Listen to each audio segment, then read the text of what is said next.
Hi, today I'm going to show you how you can turn off or disable Windows Defender on your desktop PC. Now, from the desktop side here, you want to go to the Start menu down here. On the Start menu, you want to type in Settings. On Settings, just click on Settings. On Settings, you will probably be met with things like this. You can just go to the Security, Privacy and Security down here. On Privacy and Security, go to Windows Security.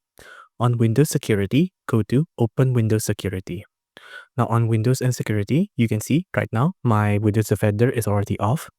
Just click on this and then click on Manage Settings. On Manage Settings, make sure all of these options are off.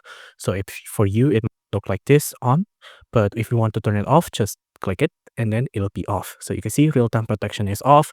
So Windows Defender is also off. So just make sure all of these options are off, off, off, off, off, off. And then after that, just go back to Virus and Threat Protection, go back to Home, and you can see our Windows Defender is now off. If you enjoyed this video, please do consider liking and subscribing.